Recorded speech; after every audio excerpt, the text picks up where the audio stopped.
WITSON. You've got the CD changer in the glove box, then obviously you fit the criteria for this box. As you can see, this is the original screen. It does work in through the auxiliary of the car.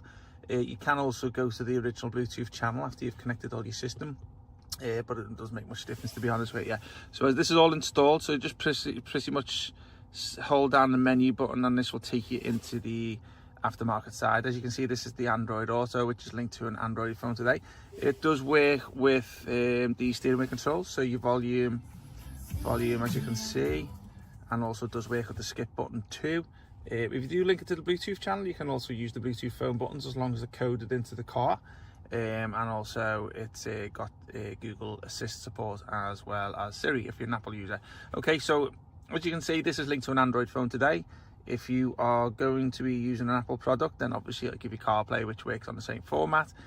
Slightly different interface. I think the CarPlay interface looks well better, to be honest with you, because it looks a lot more vibrant and colourful.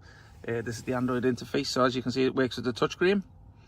And what this has done is it's pretty much brought over all my apps from the Android phone, other than any moving streaming apps. So obviously when I mentioned that, obviously you can't do Netflix, YouTube and stuff like that. It does have mirror link on it, so if you do want to mirror your phone to it, it can do, but I'm not going to sell it to you for mirror link, because as I say, a lot of sellers who sell these products don't tell you that mirror link can conflict with the signal on the Android Auto, so it can tend to jumble things up a little bit, and sometimes it has been known to freeze when you use the mirror link, so don't buy for that.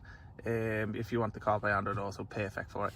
Okay, so you can see a lot of applications is brought over from your phones, from YouTube Music, TuneIn Radio, which is a DAB radio app, TomTom navigation, WhatsApp, SoundCloud there, your phone books support there, obviously taking phone calls through it, text messages, any podcasts, there's your messaging apps, Google Maps, another Here We Go maps there, Amazon Music. So these are all apps pretty much brought over from the phone. It will take the memory on your phone. So example, if you are logged in on your Amazon Music account or any of them, if you press that, it's going to bring over all your albums and favorites that you would have on your phone.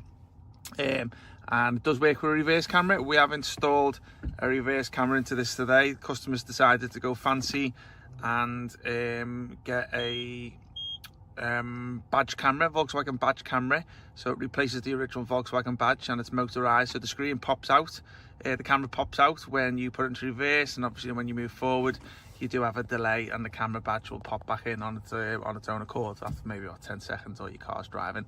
Okay, so going back to the home page, I'll just show you a little bit on that. So obviously there's your home page here. This is obviously when you first get it installed, it will show this all these icons here. As you can see, a YouTube app. Again, I'm not going to sell it to you for YouTube, so don't buy it if you want YouTube on there. Again, it can freeze, just solely because it wants the same sort of signal as the Android Auto. And I say also, just to let you know, these systems of age, the touch screen is meant for pressing only. When you got the original car, they're not really meant for swiping, as you would expect from normal tablets. So this is why you do have to sometimes put a bit of force on it to get this to swipe over, because it's not designed to. Just unfortunately, it's a design that obviously you would have to put up with. So unfortunately, you're not going to get really much in terms of buying these boxes and being able to swipe, simply because the original touchscreen is not designed for swiping.